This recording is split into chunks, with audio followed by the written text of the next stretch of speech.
Because they stand on a wall and they say, nothing's gonna hurt you tonight. Not on my watch. And so on. In spite of your expertise, many of you will not successfully negotiate this program.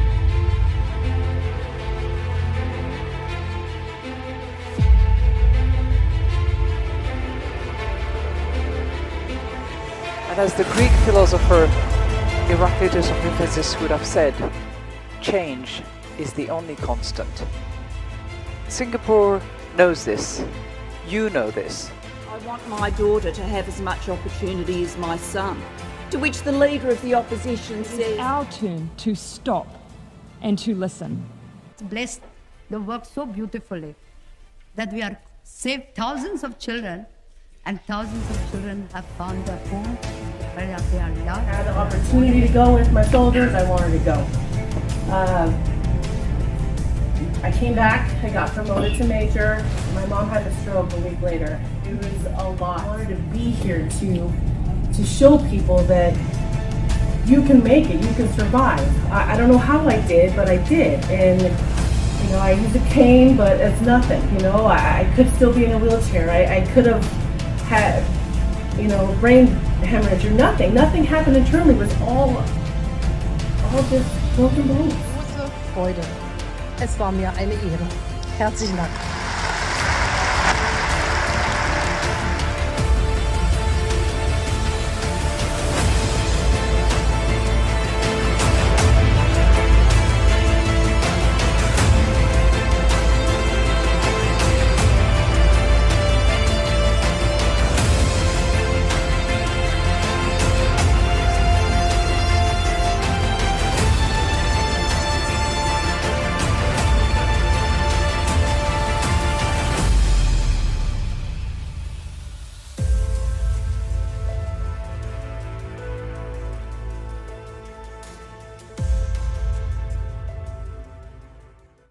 Live to you from the lovely island of Singapore, and we are 1 degree north of the equator here in a tropical island, and we are live broadcasting to you from America and Singapore. And we've got Miss Annette Whittenberger, and before she comes on, you know what, I am going to share her with the rest of the metaverse on Facebook. Wow, you can't believe it, ladies and gentlemen. We are on live on Facebook also. So there you have it, ladies and gentlemen. If you are there, okay, you can join me in my group. Okay, Humanity in Connection. We are there live on Facebook and we are live on YouTube. And it is the 10th of November. We're coming to the end of the month. How are you, Annette? Good, thank you. How are you doing?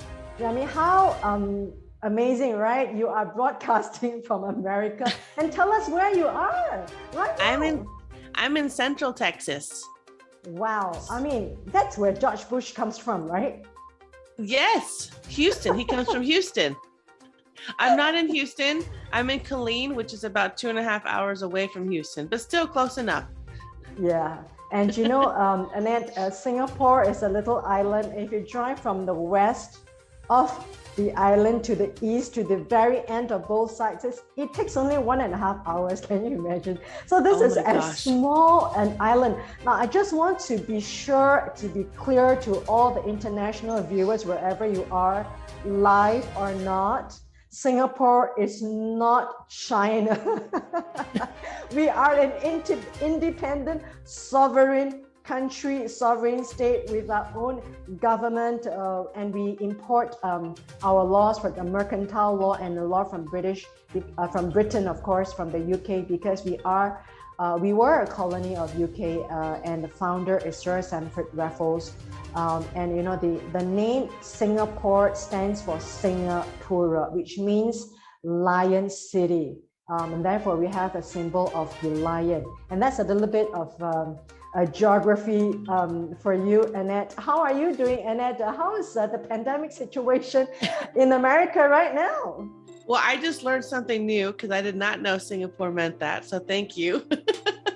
And it's getting better, I think. So still the mask is mandated in certain areas. But new vaccines coming and all kinds of things. So it's okay. It's okay. Okay, great. I mean, I read that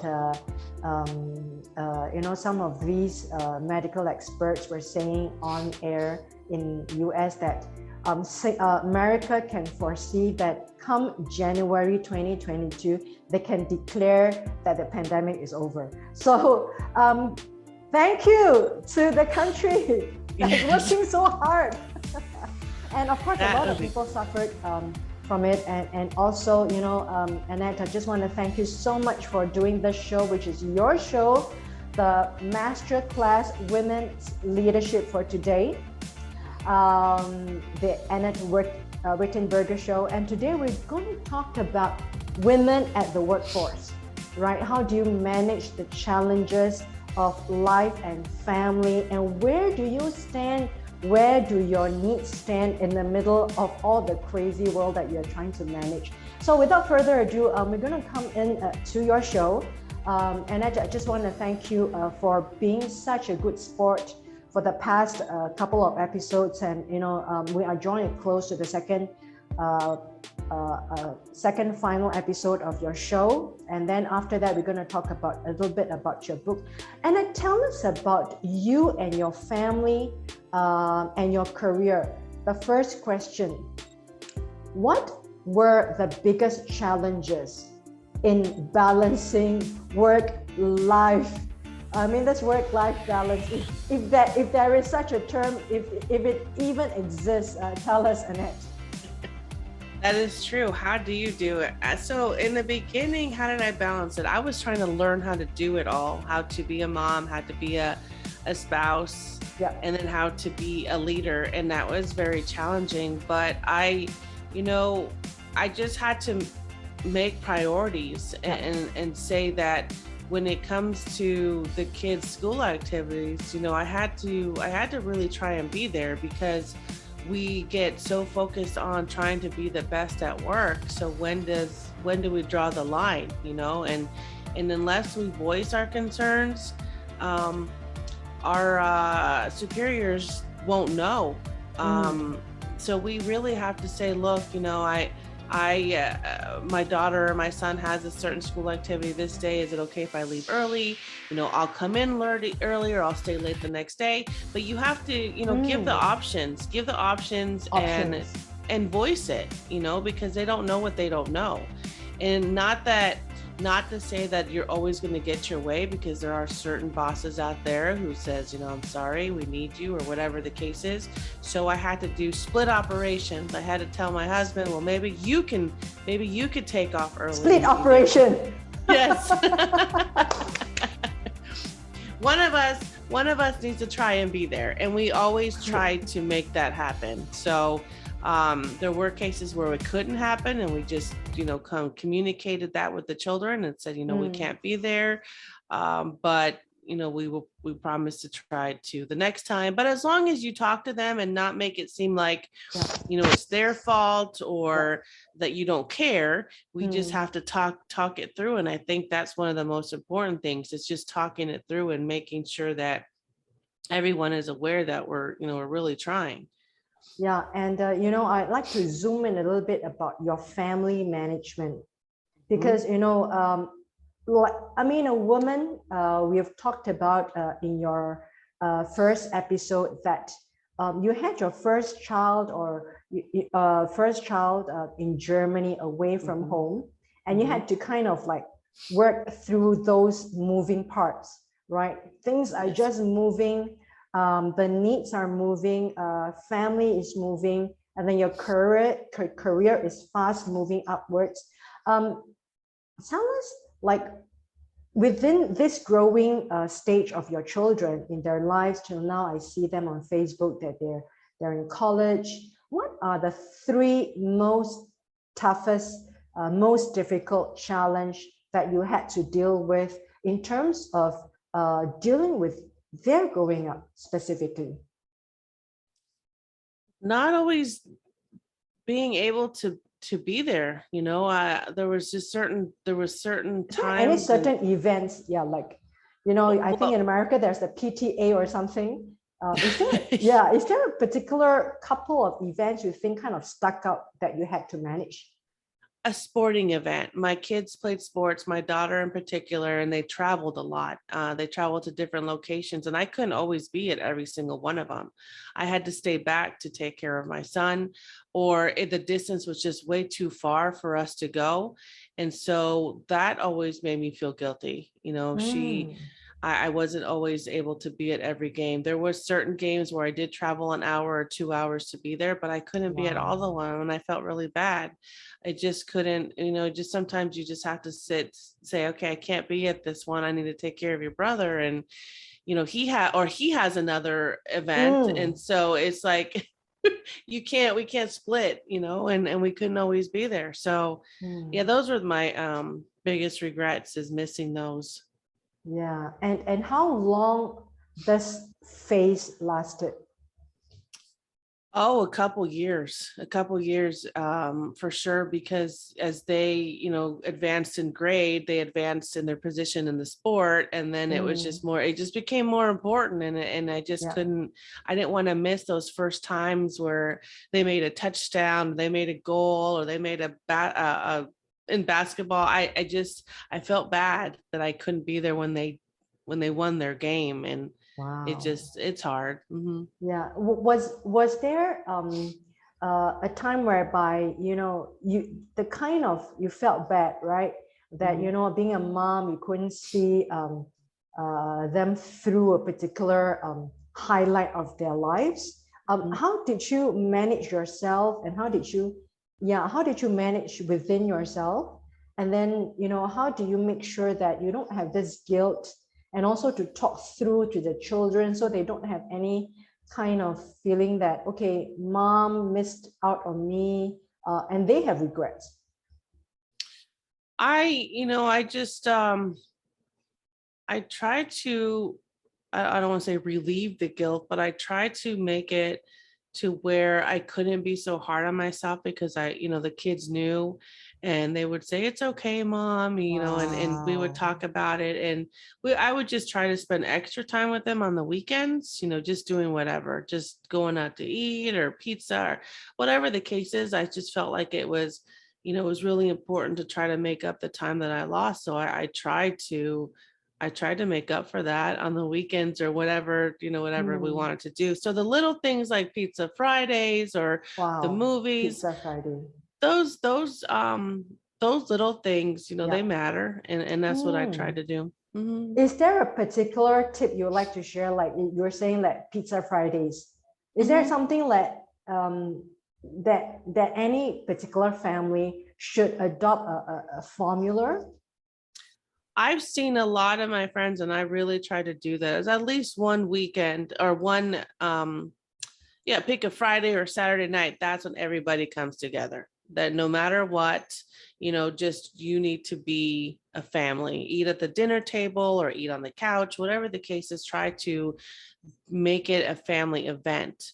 And I think that's one of the most important things, because our lives get so busy during the week, right? So if you don't make that a priority, or make it a day, then you're going to forget, and the time's just going to go by fast. So at least try to have one day where nothing else is going to conflict, because you are spending that with your family. Yeah, and your family includes your puppy, right? Yes, she has to say something all the time. Oh my gosh. I noticed you've got two lovely puppies there. Okay, now you have to manage like your mind too, right? Because being a career woman yourself, I mean, it's more than a career. It's your life. You're talking about signing your life on the dot, being in the military. It's not like even a corporate job we're talking about, right? If it needs you to go, you have to go, right? How does it balance it? How do you balance it in your mind? For example, okay, I need to talk to my kids over dinner, and this time is the family time. I need to get things out of my mind. How do you do that? So often it's like we are bogged down by certain pressures of work, the urgency, the deadline, the decisions? How do you do that? So when it came to with every move that we had to make, it was like every 3 years, or one to every 3 years. Every move that we made was always a family discussion. So we would talk about okay, these are our choices. Where would you like to go? And make it a family event on the decision we had to make, because it involves them too. And that was really difficult, because you're uprooting your family again to go somewhere new without their friends and all that. So we always had to try to have open communication on how they felt about it, and be honest and say, mommy's sad too. This isn't easy, but this is something that we have to do, and it's going to be okay. Look at all these new things. And we would have the research the place and just try to make it a family thing. On this is a decision for all of us. I'm not just saying, hey, we're moving here and you have no choice about it. We don't always have that choice, but how can we make this a better move by talking about it? Just making it to where it's not dreadful, that it's actually a good thing, and that God always has a plan. And so that's what we had to do. And I'm going to ask you a tough question as a mother. Do you feel that you have forced them to grow up faster than other kids in that sense? Yes, and how do you feel about that? I didn't like it. It made me sad when we moved to Kansas. They were 7 and they were 8, 9, and 11.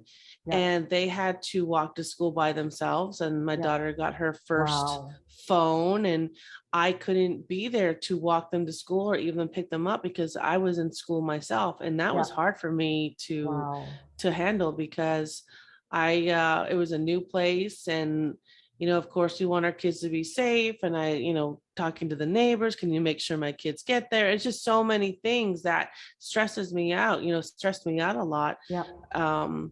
But that was really hard, because I had to make her learn. What do we call them? When I was growing up, we were called Latchkey Kids, because with the keys. So, they come home with the empty house. I know how I felt, because I was like one of them. So I had to grow up. I felt lonely. Exactly. And so my kids had to do the same thing, and it was just it was hard. That was really I didn't like forcing them, having to force them to grow up fast, but that was the life of the military. Like, you just had to. And that makes the military family so much more enduring to the rest of the people, because they have made sacrifices, not only them but their children, right? So ladies and gentlemen, listen up. The children, the military children, I think a lot of support you have from these kids. Can you imagine that they are the ones telling you, mommy is okay? Oh my God. It's like that really was such a it really touches you, when your own kids, they're telling you that it's okay, and that's hard. That's really hard. So how does it further bond the family now? And also, does it mean that military children, because they're looking up to their parents, like you and your husband in the military, does it make them much more have this sense of self-worthiness, sense of self-esteem, sense of self-pride, sense of self-worthiness, and not go, fall to the side way, like going on drugs and being with the wrong people? Does it make it actually better for them, you think? So I will be honest. So it did make our family strong, but I will tell you that there were challenges with trying to adapt and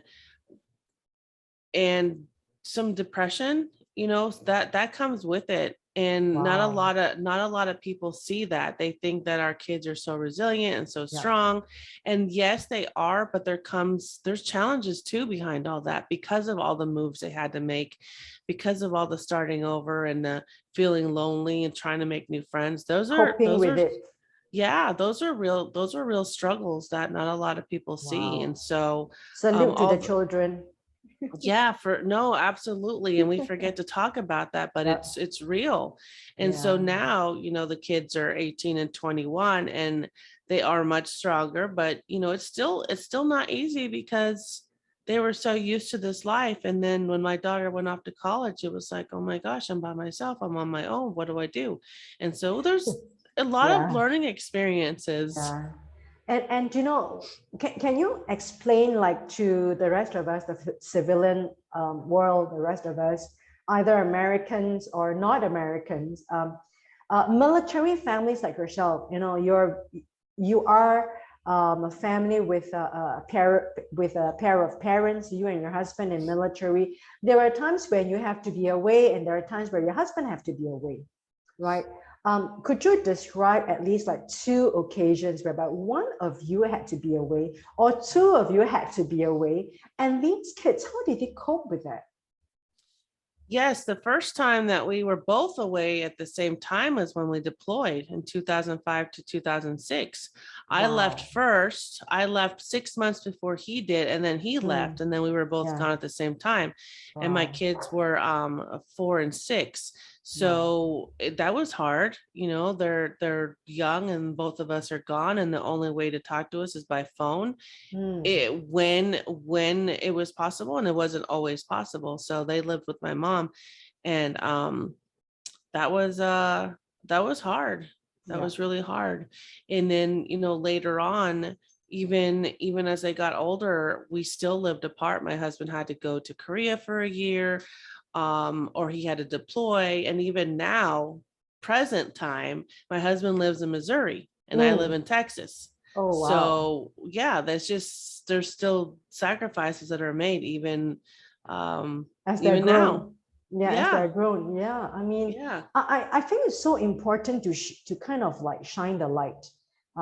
You're talking about people who do not come to the forefront. They're not in the headlines, right? I mean, the headlines are the newsmakers, right? The politicians.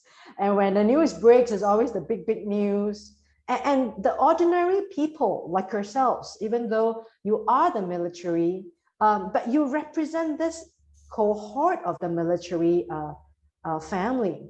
And also within the family, there's a microcosm of people who made sacrifices for the world, like your children and your mom, right? Have you ever like sat down and talked to them, like how they felt, like a sit down session, like how they felt when you were away, the kind of reconciliation that they have to make, like, oh, my parents are away again. Did you ever had that kind of sit down with your mom and with the children and like really hear from them what they say? Yes, actually, just a few years ago, my daughter, she expressed how she felt growing up, and it was so it was not heartbreaking. It was just so, or maybe some heartwarming too, because she said that she understood, and that she knew why we did what we did. And so that was really eye-opening, because I didn't know, we just make the kids move and that's it. But for her to be at that stage in her life where she was able to finally say, no, I understood, Mom, and it was okay. We figured it out. And I was like, oh my God. Oh my God. And I think your story have to be told. And their story have to be told through their eyes. Because so often it's just like in the pandemic, right?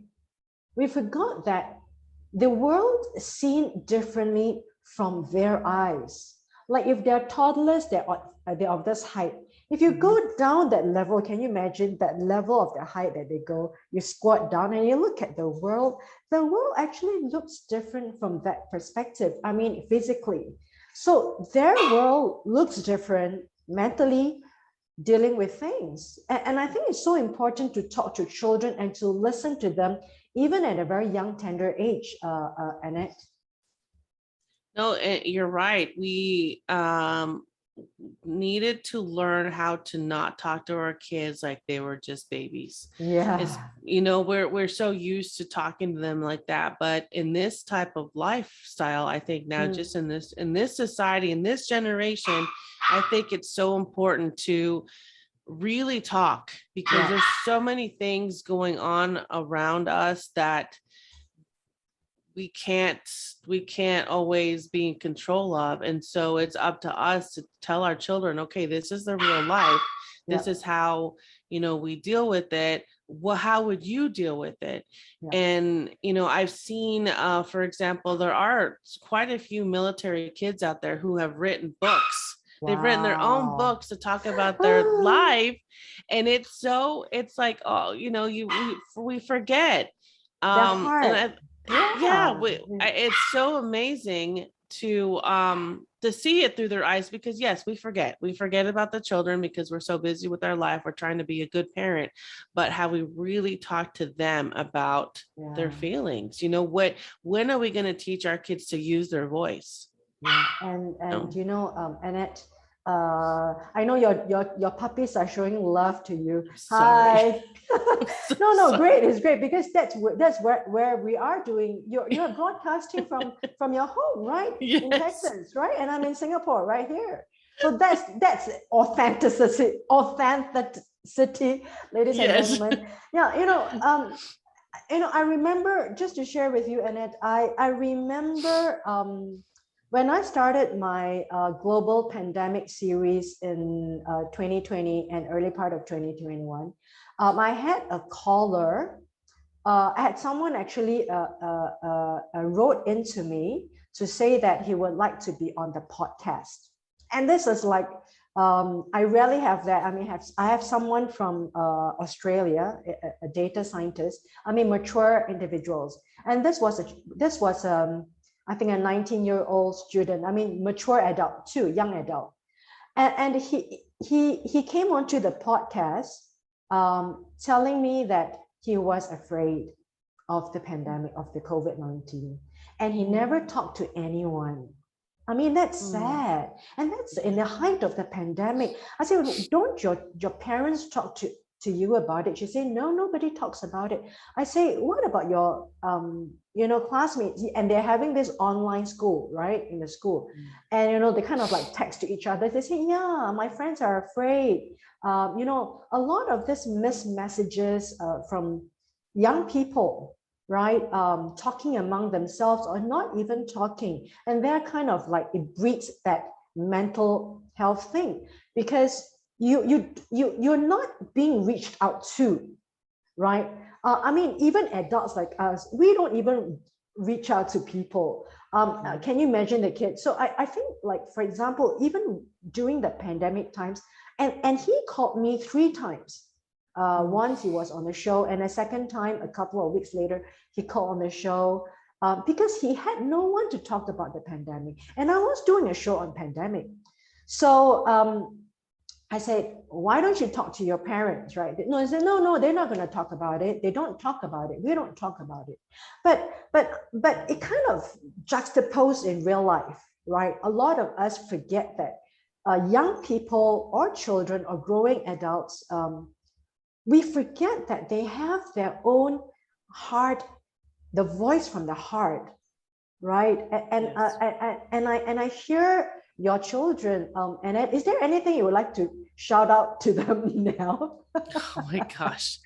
I have tried to really emphasize how proud I am of them for just growing up to be the people that they are, because it's been so hard. So with the decisions that they've made, always, sometimes they're not the best, but they came out of it and they learned from it and they're growing from it.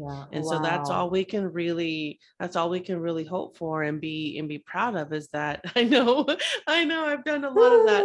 It's just say, I'm so proud of how you are now, because it could have been so much different. It doesn't always go this way. And that's why your show is so important, and I hope that the show can go on for another season sometime down the line, because you are a reflection of quite a few or even a lot of military families and giving them the light and giving them the voice. Because not many people are podcasters, to be honest, right? And not many people make it to the headlines. And usually if we make it to the headlines, they're negative stories, right?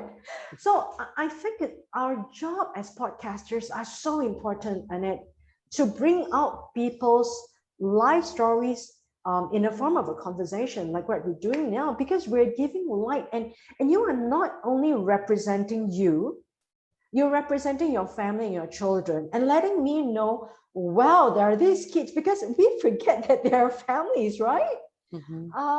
We forget that if you are being sent to Iraq, if you are being sent to Vietnam, you are being sent to the warships in South China Sea, for example, we forget that there are people behind you. And we're not even talking about the logistical support of the whole military. We're talking about everyday people. And we forgot these everyday people, that they're actually the heroes of our time. And that makes, again, a shout out to the upcoming event, the International Summit of Humanity. People who, I think ordinary people, they forget that their lives make a difference. I mean, for example, Annette, you are there being sent out, or your husband is being sent. You are there on a mission because you need to train the people, you need to be part of an operation, or you need to be out of the country for a bigger purpose, and your children are the ones supporting, they are your logistical support. Yes. And I think a lot of people forget that. And I think we forget to thank children. We forget to thank your mom, the other logistical support, right? The community, the neighbors, right? So I think this is a time at the end of the year, Annette, even for a show like this, for yourself, to give thanks and to reflect about all these people that we forget, that they do make sacrifices for the community when they don't feel anything about it. They didn't even know, right. Annette? You're so right. We do. We need to give thanks for the background, the people that no one sees. The logistical support from the families. Yes. And they tell you, Mom, we are here. We are here whenever we need you, because we're not going anywhere. You can come back to us and you can cry to us. Yes, absolutely. You know, I mean, you think about that. That gives you the military, that gives you the pillar to know that, like what you say, you can't be afraid, you can't be scared, because you got children at home. They're waiting for you. They become your pillar of strength, Annette. They do. We couldn't have done this without their support. It could have been worse. Yeah. I've got a couple more questions before you go to a part two. I'd like to find out yourself, what is the most fulfilling aspect, you as a woman who has made it through to now, pushing the envelope, pushing that invisible glass wall, the invisible glass ceiling. What's the most fulfilling things in you right now that you can share with the world so that we can celebrate with you? I think at this point in my life right now, with all the struggles that I've been through and all the challenges, I think using my voice is a huge deal for me, because growing up, we didn't really have that option, you know, just the way our family was. And, you know, growing up through, you know, high school and the military, I didn't know how to use that. And so now I'm using it, and I'm using it as much as I can. And that's a big deal to me. All right. One final question. How do you manage long distance relationship, which is like so frequent in your 20-year, how many years have you been married? Oh, 23. 23. Yay! 23. The golden jubilee, right? So tell us like, how do you manage that? You know, you've got the hills and the valleys of life, And likewise, you've got the hills and the valleys of a relationship, which is in against the backdrop of what's happening around in your world of the career and your family, right? You are in this relationship that, I mean, for a woman relationship, to a woman, you know, even to a man, I mean, it's a big part of our lives. That's why we are married, right? Tell us, how did you go through that peaks and the valleys?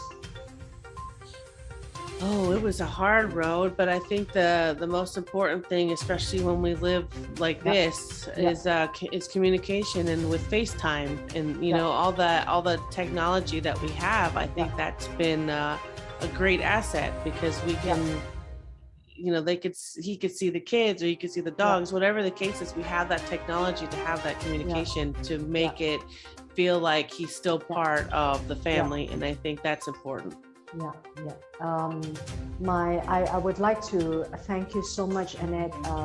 Is there anything you would like to draw your final 30 seconds in this Annette Whittenberger show in the third episode before we go to the other part? I think one of the biggest things that we forget is that anything is possible as long as we remember who we are and where we came from. Keep going. Thank you so much, Annette. Because they stand on a wall and they say nothing's going to hurt you tonight. Not on my watch. And so on. In spite of your expertise, many of you will not successfully negotiate this program.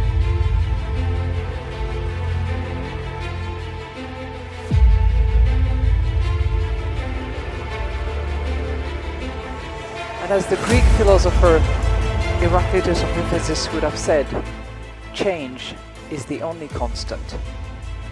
Singapore knows this. You know this.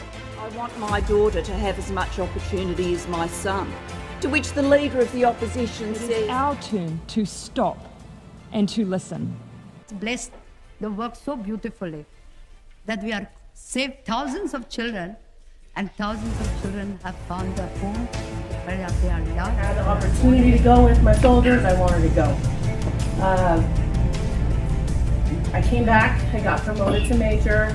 My mom had a stroke a week later. It was a lot. I wanted to be here to show people that you can make it. You can survive. I don't know how I did, but I did. And you know, I used a cane, but it's nothing. You know, I could still be in a wheelchair. I could have had, you know, brain hemorrhage or nothing. Nothing happened internally. It was all just broken bones. Große Freude. Es war mir eine Ehre. Herzlichen Dank.